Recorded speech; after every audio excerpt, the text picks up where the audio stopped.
오늘은 이 본문 가지고 성경 시리즈 두 번째 성경과 창조 부제목으로 하나님이 주신 두 가지 책 이런 제목으로 함께 말씀을 나누도록 하겠습니다.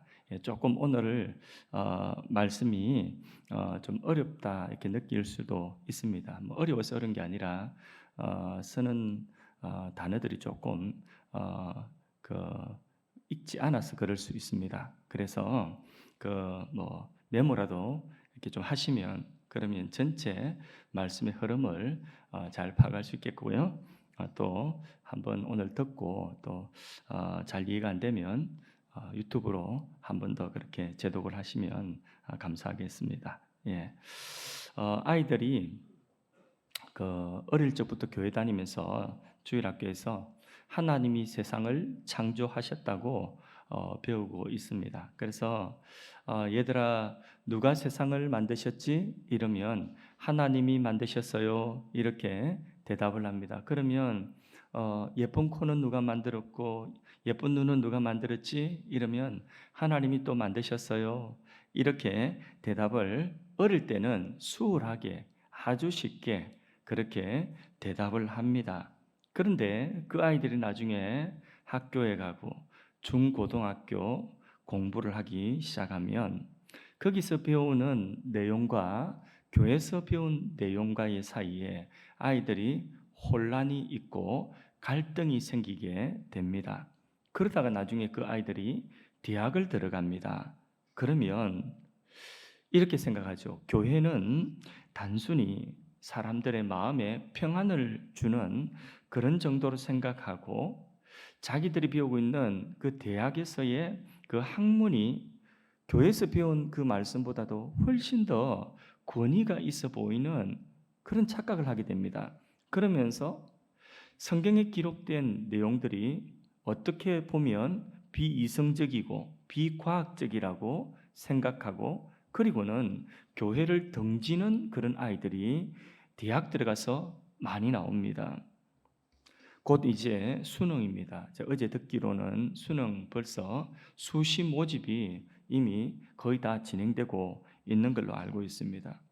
여러분 자녀들, 우리 교회의 자녀들은 지금 성경과 세상 학문 사이에서 혹시 혼란을 겪거나 갈등을 겪고 있는 그런 자녀들은 없으십니까? 곧 이제 대학에 들어가게 될 텐데, 자, 그들이 대학에 들어가면 이제는 성인이 되는 거죠. 갈래길에 서 있습니다.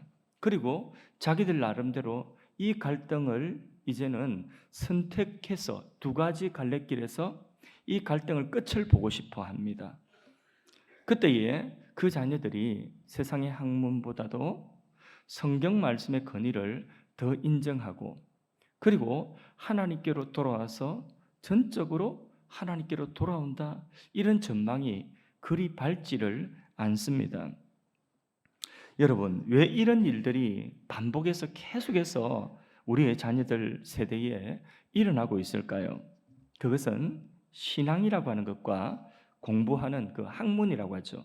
이 학문을 신앙과 학문을 연결을 시키지 못하기 때문에 그렇습니다. 공부가 곧 신앙인데 그런데 그럴 근거를 그들이 찾지를 못하고 있습니다. 아이들만의 문제가 아닙니다. 지난 한 주간 여러분들이 사업을 하든지 아니면 직장에서 사회생활을 하든지 열심히 사회생활 하다가 오셨습니다. 그런데 어쩌면 여러분도 갈등을 겪고 있는 이 다음 세대처럼 그렇게 한 주간 사회생활을 그렇게 갈등 속에서 하고 왔는 줄도 모릅니다. 사회생활 한 것이 직장생활 한 것이 곧 그것이 신앙이 되어야 하는데 근데 신앙과 내가 나가서 한 주간 사회생활 하는 것하고 이게 서로 연결이 되지 못합니다. 이렇게 연결시키지 못하는 이유가 무엇이 있을까요? 첫째 하나는 몰라서 그래요. 어떻게 연결되는지 몰라서 그런 분들도 많이 있을 것입니다. 또 하나는 아는데 그렇게 못 사는 경우도 있을 것입니다. 아는데 못 산다고 하면 절반 한 것입니다. 이미 알았으니까 열심히 살면 됩니다. 그러면 하나님이 은혜 주셔서 나의 사회생활하는 것이 곧 신앙생활하는 것이 될 수가 있습니다. 근데 이거를 모르는 사람이 의외로 너무나 많습니다. 그래서 갈등 속에서 교회 안에서 신앙으로 머물고 사회생활할 때는 그냥 사회생활의 그 법칙이 있거든요. 그 법칙대로 그냥 살아가는 사람들이 너무나 많은 거죠. 그러니까 사회생활은 신앙이 아니에요. 그런 생각을 가지고 그렇게 살아가면서 마음의 갈등을 늘 품고 살아가는, 그럼 죄책감 가지고 살아가고 세상 일은 전부 다 그것은 몹쓸 일로, 그런 세속적인 일로 그렇게 취급하고 살아가는, 믿음 좋다고 생각하는 사람들이 얼마나 많이 있는지 모릅니다. 오늘은 성경 시리즈 두 번째 이제 설교를 하는 날인데, 진부하게 성경은 이런 책이다, 성경은 어떤 책이다 이렇게 설명하기보다는 방금 제가 문제 제기한 이 문제에 대해서 분명한 답을 좀 찾아보고자 합니다. 그래서 제목이 뭡니까? 제목이 성경과 창조라고 하는 제목입니다. 성경과 창조. 그런데 여기 창조라고 하는 이 단어는 우리가 생각할 때에 조금 하나님의 창조 행위를 우리가 생각하기가 쉽습니다. 거기에 머무르기 쉽습니다. 그러니까 창세기 1장, 2장에 나오는 하나님의 최초의 그 창조 행위, 그것을 창조라고 생각하고 그것에 머무르기가 쉬운데, 지금 제가 말씀드리는 이 설교 속에 말씀드리는 이 창조라고 하는 단어는 하나님의 창조 행위뿐만 아니라 하나님이 창조하신 모든 창조 세계, 그 속에 있는 모든 것들을 창조라고 그렇게 부르겠습니다. 이해가 되시죠? 그죠? 예. 그래서 오늘 제목이 뭐라고요? 성경과 창조입니다. 그러면 고대로부터요, 이 과학자들, 고대로부터 이 신학자들이 성경과 이 창조에 대해서 표현하기를 이런 표현을 했어요. 뭐라고 표현했냐면, 하나님께서 사람들에게 주신 두 가지 은총의 책이 있다.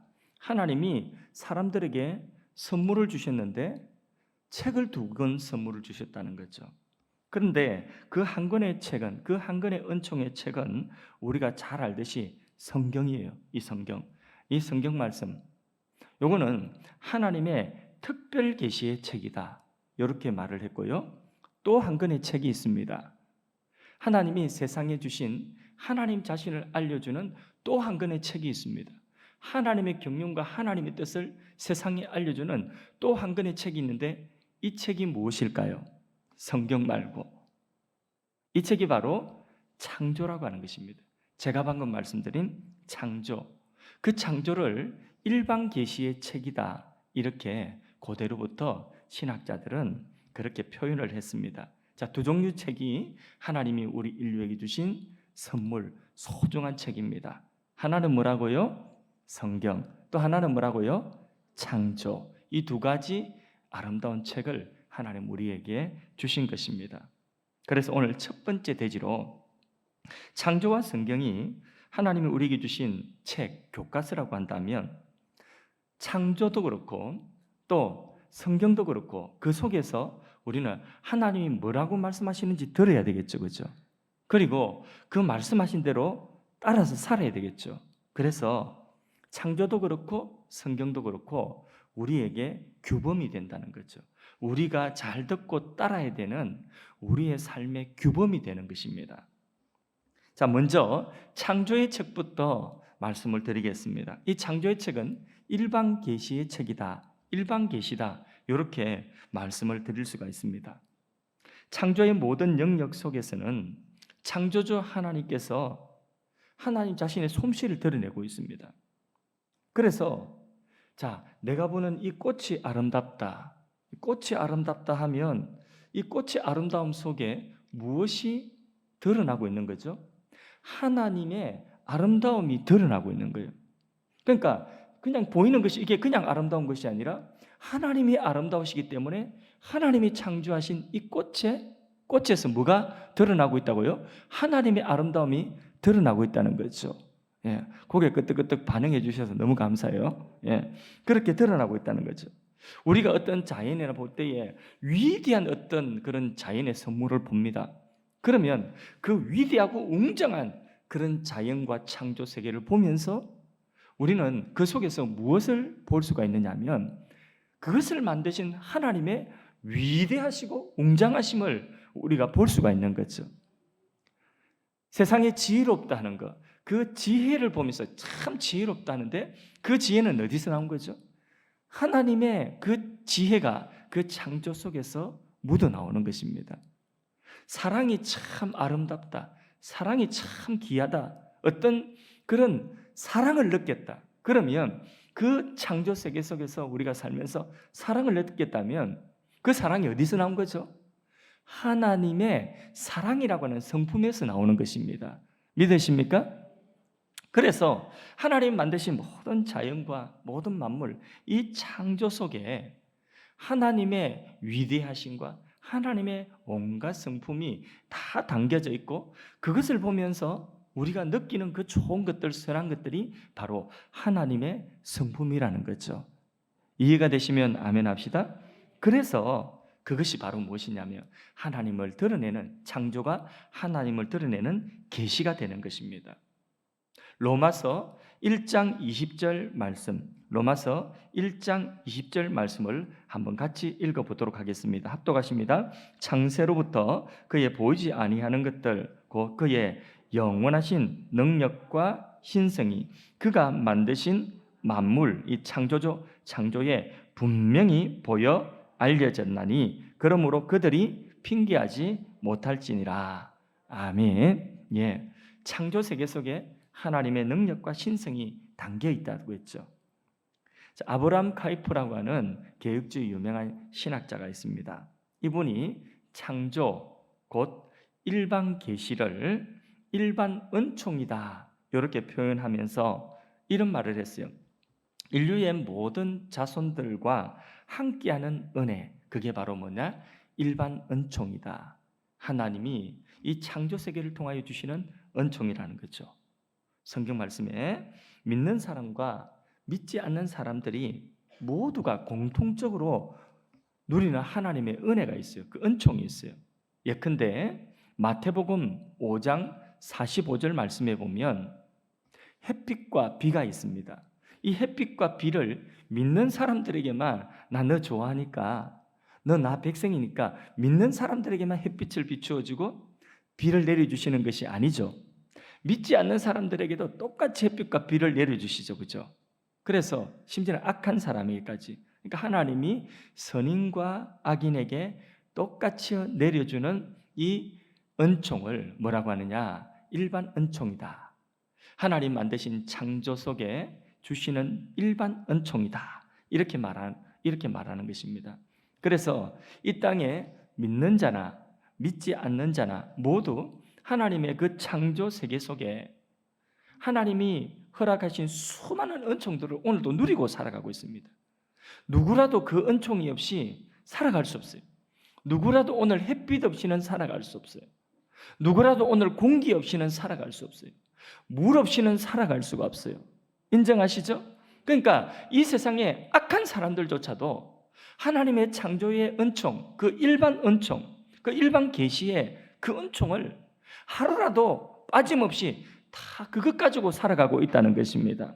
그래서 사도행전 17장 28절 상반절 말씀에 이렇게 말씀하고 있습니다. 우리가 그를 힘입어 살며 기동하며 존재한다. 이런 표현을 쓰고 있는 것입니다. 그래서 이 하나님, 창조주 하나님께 기대어 살고 있다는 거죠. 창조주 하나님 만드신 그 창조 속에 기대어서 살고 있다는 거죠. 그 은총을 본인이 깨닫든지 깨닫지 못하든지 그것을 기대어서 의존하여서 살 수밖에 없다는 것입니다. 인정하시면 아멘 합시다. 이렇게 하나님의 창조는 이 사실을 우리에게 알려주고 있습니다. 어떤 때는 세밀하게, 어떤 때는 웅장하고 위대하게 알려주고 있습니다. 알려준다는 뜻에서 그것이 일반 계시라. 그것을 신학자들은 또 하나의 책이다. 창조의 책이다. 하나님이 하나님 자신을 우리에게 알려주고 하나님의 경륜과 선하심을 알려주는 그것이 일반 계시, 창조의 책이다. 책이라는 그런 표현으로 표현을 했습니다.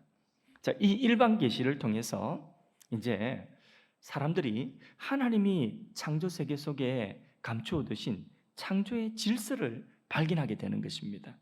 성경 말씀 이사야 28장 23절에서 29절 사이의 말씀을 한번 읽어보도록 하겠습니다.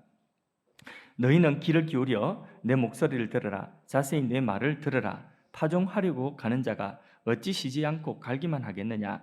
자기 땅을 개간하며 고르게만 하겠느냐? 지면을 이미 평평히 하였으면 소해양을 뿌리고 대해양을 뿌리며 소맥을 줄줄이 심으며 대맥을 정한 곳에 심으며 귀리를 그 가에 심지 않겠느냐? 이 무슨 말인지 알겠어요?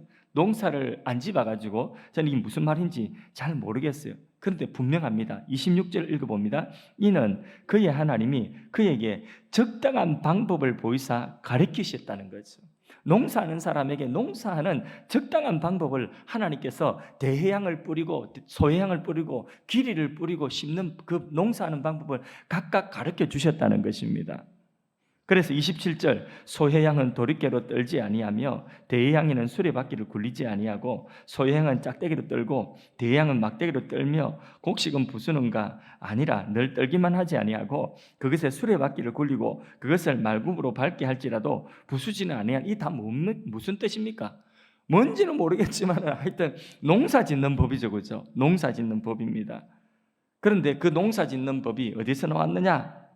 농부가 부지런했으만 나온 것이냐? 아니라는 거죠. 29절 말씀 합독하십니다. 이도 만군의 여호와께로부터 난 것이라. 그의 경영은 기묘하며 지혜는 광대하니라. 아멘. 자, 그림을 하나 보겠습니다. 화면을 한번 보세요. 자, 그림을 봅니다. 밑에 줄이 뭐냐면 하나님이 창조하신 세계입니다. 하나님 창조 세계에 누가 살고 있죠? 사람이 살고 있습니다. 자, 농부라고 합시다. 농부가 하나님 창조하신 이 땅 위에 발을 딛고 서서 열심히 농사를 짓습니다. 땅을 경작하다 보니까 땅의 특징을 알게 되는 거예요. 아, 요 땅의 특징을 알게 되고 또 저기 있는 땅에도 저 땅의 특징, 땅마다 조금씩 위치가 다르죠. 땅의 특징을 알게 돼요. 근데 그 땅에다가 여기 있는 땅에다는 뭐를 심으면 그 땅의 농사가 작물이 잘 되고 또 여기 심으니까 안 되는 작물을 또 다른 곳에 심어보니까 거기는 또 작물이 잘 되는 거예요. 그게 소해양, 대해양, 길이를 심는 장소예요. 그리고 심는 방법입니다. 이해가 되시죠? 이게 그냥 나오는 것이 아니라 땅 위에 하나님이 창조하신 땅 밑에 줄에 그 하나님의 창조 세계 속에 땅에 서서 농부가 농사를 자꾸 열심히 하다 보니까 땅의 특성, 곡식의 특성, 그게 뭐죠? 창조의 질서라는 거죠. 하나님이 창조 세계 속에 감추어진 그 창조의 질서를 발견하게 된다는 겁니다. 그래서 그 질서를 따라서 농사를 하다 보니까 농사를 잘하는 법을 점점 더 발견하게 되는 거죠. 그걸 바로 뭐냐? 농경법이라는 거죠. 그렇게 해서 인류 문명이 발전되어져 온 것입니다. 창세기 1장 28절 말씀도 한번 읽어봅니다. 성경 말씀 합독해서 읽어봅니다. 하나님이 그들에게 복을 주시며 하나님이 그들에게 이르시되 생육하고 번성하여 땅에 충만하라. 땅을 정복하라. 바다의 물고기와 하늘의 새와 땅에 움직이는 모든 생물을 다스리라 하시니라. 이 창세기 1장 28절을 뭐라고 하느냐? 문화명령이라고 합니다. 너희는 땅을 정복하고 다스려라. 정복하고 다스리라는 그 뜻은 경작하는, 땅을 경작하라. 그러니까 땅이라고 말했지만은 모든 문화를 경작하라는 뜻입니다. 이걸 뭐라고 말하냐? 문화명령이라고 말씀을 합니다. 그래서 신자든 불신자든 모든 인류는 이 일반 계시를 통해서 자연 속에서 하나님의 문화명령에 지금 순종하고 있는 거죠. 왜요? 창조의 질서를 따라서 먹고 살아야 되니까. 농부는 땅에서 나오는 것을 먹고 살아야 되니까 그 창조의 질서를 따라서 농사를 지어야 되고, 어부는 물고기를 잡아서 먹고 살아야 되니까, 그러니까 바다에 나가서 창조의 질서를 따라서 물고기 잡는 법을 배워서 먹고 사는 것입니다.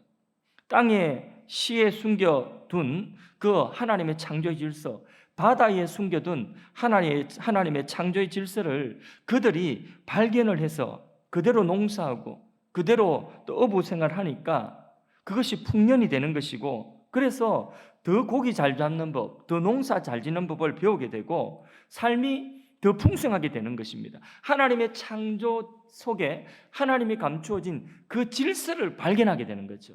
그 질서에 따라서 순응하며 살아가니까 더 삶이 풍성해지고 문명이 발전하게 된다는 거죠.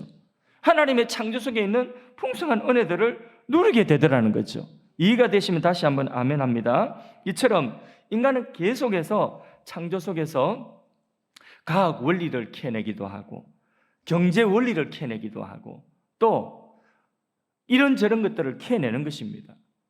자, 이렇게 모든 창조 영역 속에서 인류의 문화를 발전시켜서 온 것이 오늘의 역사입니다. 이것이 모두 뭐냐? 하나님의 일반 은총이에요. 믿지 않는 사람들도 얻을 수 있는 일반 은총이라는 그림, 두 번째 그림을 한번 보겠습니다. 자, 두 번째 그림을 보면 역시 밑에 줄은 맨 밑에 까만 줄은 뭐냐? 하나님의 창조입니다. 이 창조 세계는 하나님의 질서, 창조의 질서를 모든 하나님 창조물들 속에 다 두셨어요. 자, 그 속에서 사람이 살면서 과학을 공부하는 사람은 과학을 공부하면서 과학이라고 하는 뭐냐면 하나님의 창조 속에 있는 그 질서를 발견하는 거죠. 그래서 과학 법칙을 하나 발견하는 거죠. 경제 활동을 하면서 하나님 만드신 창조 세계 속에서 경제 활동을 하면서 그 속에서 경제의 원리를 캐내는 것입니다. 경작에서 캐내는 것입니다. 어떤 사람은 정치하는 사람은 정치 원리를 캐내는 것입니다. 사회 원리를 캐내는 것입니다. 예술과 스포츠의 원리를 캐내는 것입니다. 이렇게 모든 삶의 영역, 하나님의 창조하신 삶의 모든 영역 속에서 창세기 1장 28절의 이 문화명령을 믿는 자나 믿지 않는 자나 그들이 알든 모르든 창조의 질서, 하나님의 창조 속에 감춘 그 질서를 발견하며 그 속에서 점점 발전시켜 나가면서 인류 문명이 그렇게 발전되어 왔다는 것입니다.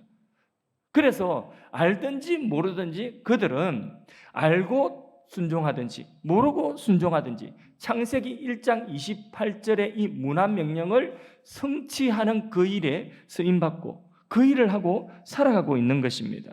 그래서 그 창조의 질서를 잘 따라가니까 그러니까 삶이 풍성해지는 거예요. 인류가 문명이 더 발전하는 것입니다. 왜냐? 하나님이 창조하신 세계 속에 있는 축복이 있거든, 은총이 있거든.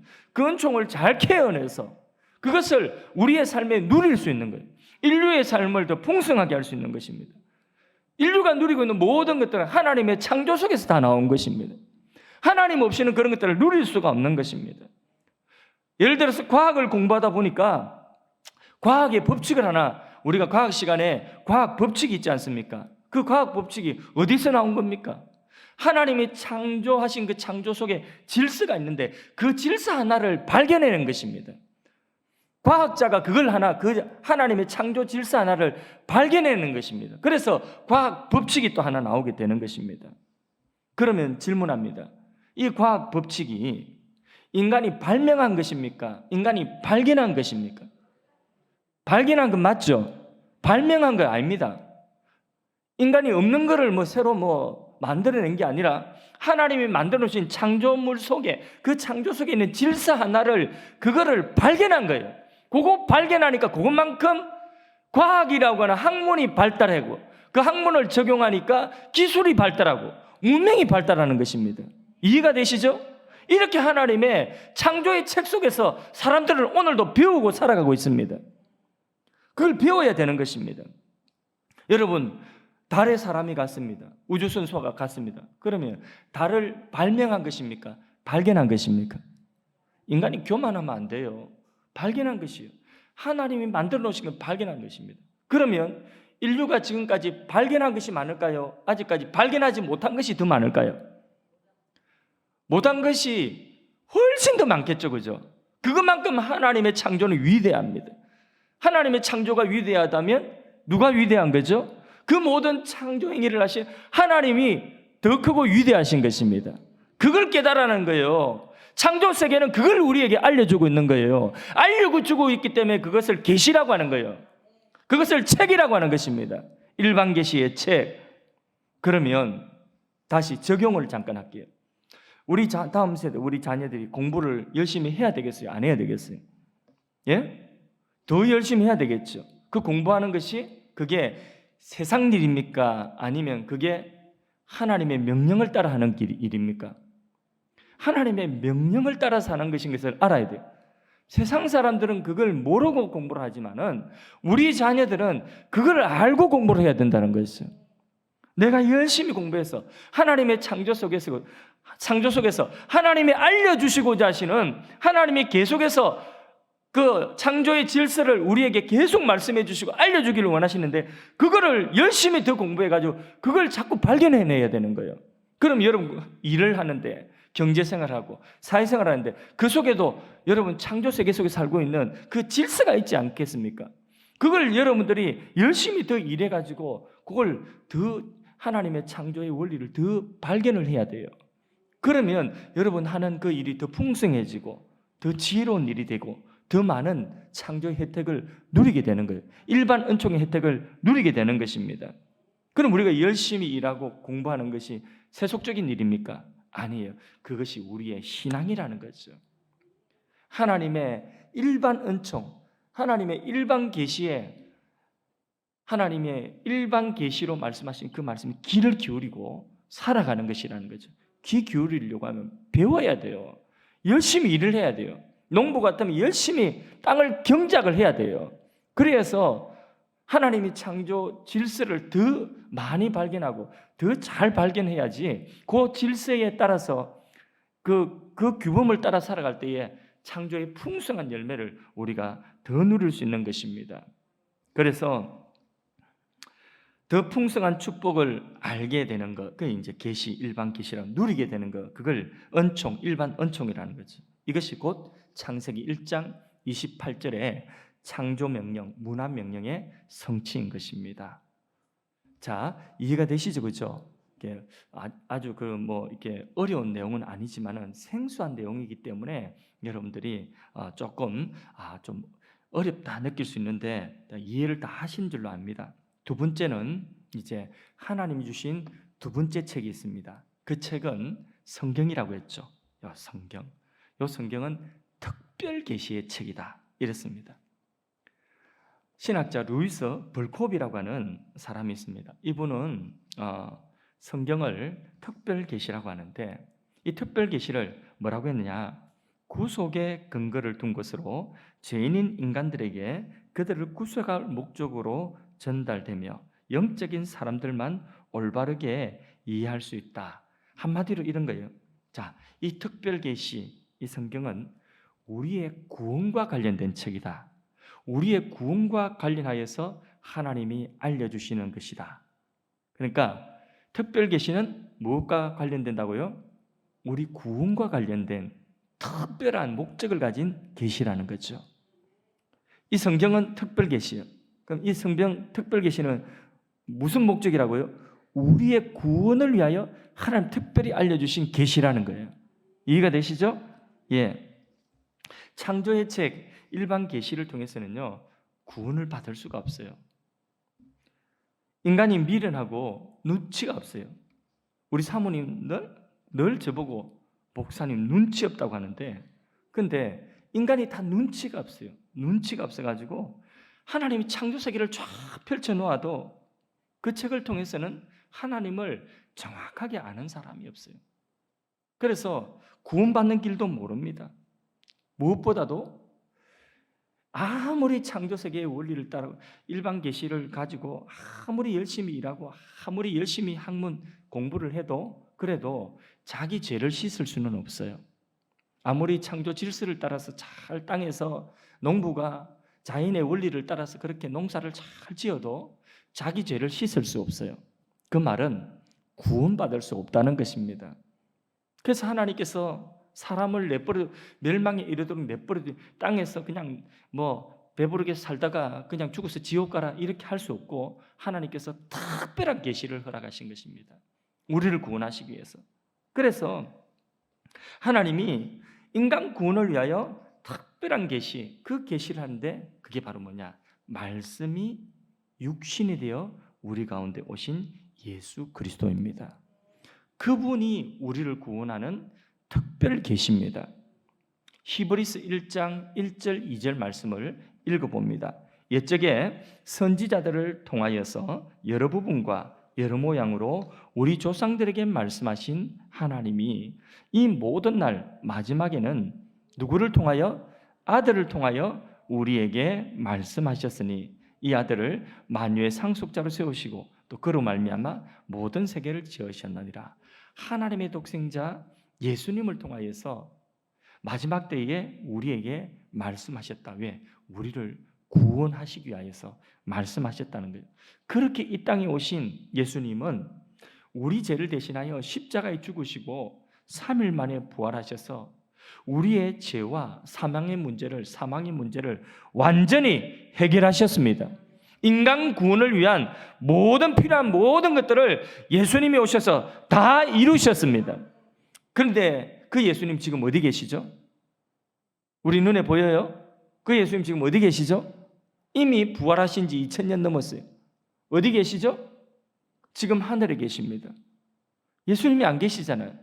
그래서 특별 계시로 오신 예수님이 부활 성천하셨기 때문에 이제 우리들에게 뭘 남겨두셨죠? 그 모든 내용을 책에 기록하여서 우리에게 우리의 구원을 목적을 위한 모든 정보를 예수 그리스도의 그 구원의 모든 것들을 이 속에 다 기록해 주셨습니다. 그래서 지금 특별 계시의 완성은 뭐냐? 이 성경책이 바로 하나님의 특별 계시, 우리 구원을 위하여 하나님이 남겨두신 특별 계시, 바로 구원의 책인 것입니다. 아멘이십니까? 자, 그러면 성경과 창조라고 하는 이 두 책에 서로 간에 관계가 있을 텐데 둘 다 계시이기 때문에 우리가 다 따라야 되는 규범이에요. 우리는 창조의 질서에 따라도 살아야 되고 또 성경 말씀에 따라서도 살아야 됩니다. 맞죠? 예, 둘 다 규범이라는 거죠. 우리가 따라야 돼요. 그래서 어떤 책이 이 둘 중에서 그러면 우선될 것인가 하는 그런 문제가 생기게 되는 것입니다. 열심히 우리가 사회생활하면서 창조의 질서를 따라서 우리가 살아가는데 그것도 필요하지만은 또 어떤 때는 성경 말씀 우리가 따라 살면서 이 두 가지 규범이 서로 충돌할 때도 있거든요. 그러면 둘 중에 어느 것이 우선할까요? 창조의 질서를 따라가는 것이 우선할까요? 아니면 창조 속에 있는 어떤 규범을 따라가는 것이 우선일까요? 아니면 이 성경 말씀을 따라가는 것이 우선일까요? 그렇죠. 너무 쉽죠. 그래서 첫 번째 우리가 알아야 되는 건 성경이 창조의 규범보다도 우선한다. 우리가 살고 있는 아이들 같으면 학교에 가면 학칙이 있죠. 그리고 또 공부하는 학문 속에는 학문의 법칙이 있습니다. 또 직장에 가면 지켜야 되는 사칙, 산의 규칙이 있습니다. 모든 규범이 다 있어요. 창조 세계에서는. 그런 규범들이 하나님의 말씀이 성경과 충돌되어질 때에 성경이 우선한다는 것입니다. 그 이유는 성경은 구원을 위한 특별 계시이고 창조는 일반 계시이기 때문입니다. 세상의 법도 특별법이 생기면 특별한 목적을 가지고 특별법이 생기면 그 법이 가장 우선입니다. 이와 같은 이치로 특별 계시가 일반 계시에 우선하는 것입니다. 인간의 구원은 창조의 질서를 따라 산다고, 자연의 질서를 따라 산다고, 학칙을 따라 살고 또 회사의 규칙을 잘 따라서 지켜서 산다고 구원받지 못합니다. 맞습니까? 인간의 구원은 오직 특별 계시 예수 그리스도와 그분의 말씀을 통해서만 우리가 구원을 받을 수가 있는 것입니다. 이런 점에서 창조보다 성경이 우선한다는 것입니다. 이런 의미에서 성경이 우선되는 1차 규범이고 창조 세계에 우리가 나머지 창조 질서를 따라가는 것은 2차 규범이라는 것입니다. 성경에 보면 말씀을 우선하여 순종하고 말씀을 따라 살 때에 어떤 때는 창조의 질서, 자연의 질서를 초월하는 하나님의 능력을 봅니다. 그게 뭐죠? 기적이라고 하는 것입니다. 하나님은 창조의 질서 위에서 일하시는 기적도 행하신 하나님이십니다. 그래서 창조의 원리만 따라서 우리가 살아가는 것이 아니라, 물론 그렇게 살아야 되지만은 하나님의 말씀, 특별 계신 성경을 우선하며 살아갈 때에 우리의 삶에 때로는 그 큰 믿음이 필요하고, 그 믿음을 통하여서 그런 삶 속에 하나님의 그 초자연적인 능력, 기적도 나타나게 되는 것입니다. 우리의 신앙은 바로 그분을 믿는 신앙, 이 특별 계시를 따라가는 신앙인 줄로 믿습니다. 그리고 우리가 두 번째로 알아야 되는 성경의 규범은 원리적인 것이라는 거죠. 진리의 특징은 언제나 변함이 없어야 됩니다. 또 누구에게나 다 적용될 수 있어야 됩니다. 그러려면 어쩔 수 없이 이 아담부터 오늘에 이르기까지, 앞으로 또 미래의 우리의 후손들까지도 인간의 모든 삶을 다 포괄할 수 있는 원리적인 내용이 성경에 담길 수밖에 없습니다. 그래서 모든 시대 사람들이 다 따를 수 있도록 삶의 원리를 이 특별 계신 성경이 제공을 한다는 것입니다. 그래서 요즘에 제가 그 새벽 시간에 출애굽기 강의를 하고 있는데, 출애굽기 강의 3,500년 전에 이스라엘 민족에게 주신 율법, 그 중에 그 당시 사회에 주신 사회법의 정신을 쭉 보면서 강의를 하면서 오늘 우리 사회의 법 정신 속에 그 3,500년 전에 모세를 통하여서 주신 그 율법의 정신이 지금도 그대로 흐르고 있는 것을 봅니다. 어떤 것은요, 오늘 우리나라 현행법보다도 그 시대의 율법 속에 담겨져 있는 그 정신이 훨씬 더 앞서가는 것을 보고 깜짝 놀랍니다. 이야, 과연 하나님의 말씀이다. 깜짝 놀라는 것입니다.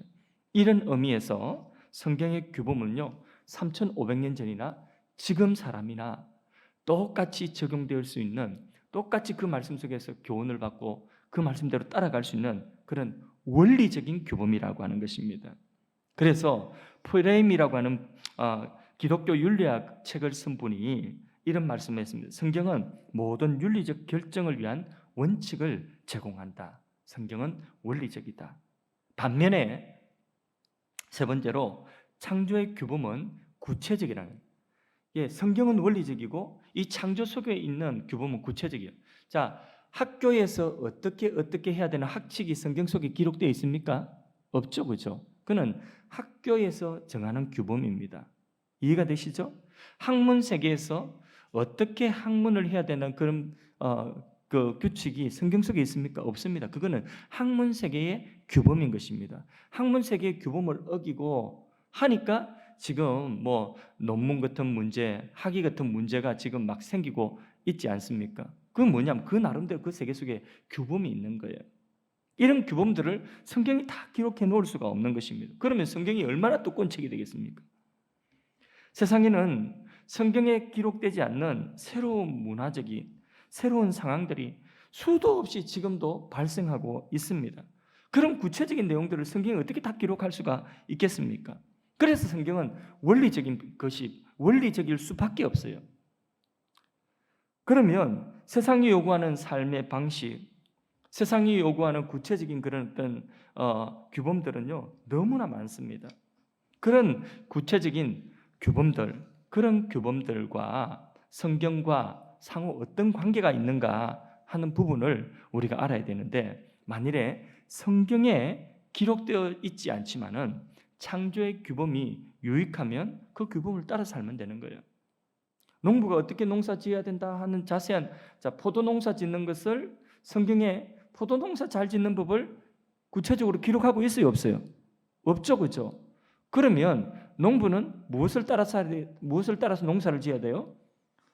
땅에서 농사 짓는, 포도 농사 잘 짓는 법을 배워서 그 창조의 원리를 따라, 그 창조의 규범을 따라 농사를 지으면 되는 거예요. 이해가 되시죠? 그렇게 하면 되는 겁니다. 공부하는 학생은 공부 열심히 그렇게 학교에서 시키는 대로 열심히 공부하면 되는 거예요. 어떻게 공부해라, 독서실에서 공부해라, 학원 가서 공부해라, 이런 걸 성경에 기록했습니까? 기록하지 않았잖아요. 그러니까 이런 거는 창조의 규범을 따라 살아가면 되는 거예요. 이해가 되시죠, 그죠? 자, 그런데 이런 경우에 성경이 제공하는 원리적인 말씀 안에서 이 창조의 규범을 비판적으로 그것이 성경적인가 성경적이지 않은가 그것을 한번 따져보고 그리고 성경에 어긋내지 않으면 수용을 하고 만일에 하나님의 말씀의 원리에 어긋난다고 한다면 그러면 그것을 따라가면 안 되는 것이죠. 예. 재미없습니까? 나는 밤새도록 이거 지금 어떻게 좀 쉽게 설명을 할까? 밤새도록 지금 하는데 재미있는 분 절반, 무슨 말인가 생소한 분 절반 이렇게 되는 것 같습니다. 자, 질문합니다. 성경이 인간의 암이나 건강에 관해서 구체적으로 기록하고 있습니까? 건강법, 건강 지키는 법, 성경 암에 대해서 성경에 암은 어떻게 치료하고 암 안 걸리려면 어떻게 해라 이렇게 성경이 기록하고 있어요? 그 기록하고 있지 않죠. 암 어떻게 걸렸으면 어떻게 치료해라 암이라고 하는 단어 자체가 성경에는 없어요. 그렇죠? 왜? 성경이 기록될 그 당시에는 암이라고 하는 그 단어 자체를 사람들이 몰랐어요. 그걸 어떻게 발견했죠? 하나님의 창조 질서를 따라서 사람들이 인체를 자꾸 공부하다 보니까 그 창조 질서 속에서 하나님이 이런 병이 있어 하고 이런 병이 있어 하고 가르쳐 준 거죠. 그렇죠? 일반 계시를 통해서 그건 배운 거예요. 암이 뭔지, 암을 치료하는 법은 어떤 방법인지 일반 계시를 통해서 배운 거예요. 그러니까 일반 계시에도 귀를 기울여야 될 것 아니겠습니까? 그죠? 자, 그런데 보십시오. 자, 성경에 인간의 암이나 건강에 대한 그런 규칙들이 기록되어져 있지 않습니다. 그러면 암 안 걸리고 건강을 잘 지켜나가려고 하면 말씀드린 대로 창조의 질서 그 규범을 따라서 살아야 되는 거죠. 그렇죠? 예, 그대로 살아야 돼요. 운동하고 몸에 좋은 것 먹고 거기에 대한 다양한 방법들을 요즘에 유튜브에 다 소개하고 있죠. 그렇죠? 책에 다 소개하고 있습니다. 이런 창조의 규범들은 성경을 보충하는 것입니다. 성경에 다 기록되어지지 않는 우리의 삶의 은총들을 보충하고 있는 것입니다. 그죠? 그 방법들이 만일에 성경의 규범에 어긋나는 것이다 이러면 어떻게 해야 돼요? 건강을 아무리 건강하다 할지라도 그걸 따라가면 안 돼요. 예를 들자면 요가, 모든 요가가 다 그런 것은 아닙니다. 인도의 요가, 그는 뭐가 포함되냐? 명상이 포함되어지고 신이 곧 내고 자연이 곧 내고 이렇게 무라일체를 만들면서 그러면서 요거는 종교적인 그런 종교적인 그런 하나의 의식이에요. 인도의 요가는 종교 의식이에요. 그것을 통해서 이게 몸의 건강을 유지하고 몸을 쭉쭉 펴주면 이렇게 하거든요. 그거는 그냥 운동이다. 내 몸의 건강을 주는 운동이다. 이렇게 생각하면 안 되고 인도의 요가, 명상하는 여기까지 나가는 것 같으면 그러면 그것은 성경의 지도를 보니까 그거는 종교적인 것이구나. 그거는 미신적인 것이구나. 그거는 우상에게 속한 것이구나. 이렇게 판단을 할 수 있어야 되는 것입니다. 그 판단을 누가 하게 해주죠? 성경이 그것을 판단해 주는 거죠. 그래서 성경의 지도를 받아야 되는 것입니다. 예, 이 정도로 이제 했으면 다 이해가 된 줄로 알고요. 저도 이제 흡족하게 제대로 전했다 이렇게 생각됩니다. 이제 말씀을 맺습니다. 하나님은 우리에게 두 가지 책을 주었습니다. 두 가지 규범을 준 거죠. 하나는 뭐라고요? 성경입니다. 하나는 뭐라고요? 자연입니다. 일반 계시라고 하죠. 자, 우선순위가 있습니다. 무엇이 우선한다고요? 성경이 우선합니다. 창조의 규범도 우리가 따라야 됩니다. 그래서 창조 세계를 통해서 하나님이 우리에게 뭘 말씀하시는가? 하나님이 뭘 가르쳐주고 우리의 삶을 더 어떻게 풍성하게 해주기를 원하시는가? 그것에 귀를 기울여야 됩니다. 그걸 무시해서 살아가면 안 되는 거죠. 그래서 가장 이상적인 경우는 뭘까요? 그것은 성경의 이 원리적인 규범과 창조의 구체적인 규범이 예를 들어서 학생이 공부하는 학생의 학칙과 이 성경의 규범이 서로 충돌되지 않고 일치하는 거예요. 그러면 그게 가장 이상적인 거예요. 학교에서 그 학생이 그 규칙을 따라가서 살아가는 것이 꼭 성경과 일치하기 때문에 그런 갈등이 없습니다. 모든 세상이 다 이렇다고 한다면 그러면 그게 천국이죠. 그죠? 우리가 살아가는 모든 삶이 이렇다고 한다면 가장 이상적인 것입니다.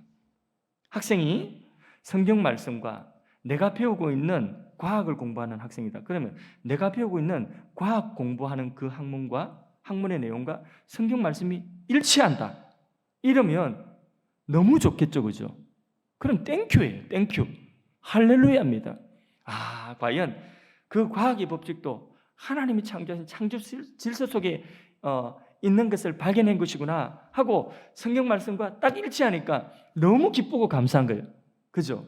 그러니까 공부하는 학생, 학문하는 사람들은 점점 더 겸손한 마음으로, 그래서 더 열심히 공부해서 하나님 창조 속에 있는 것을 발견해가, 그게 성경과 일치함을 자꾸 발견해 나가야 되는 것입니다.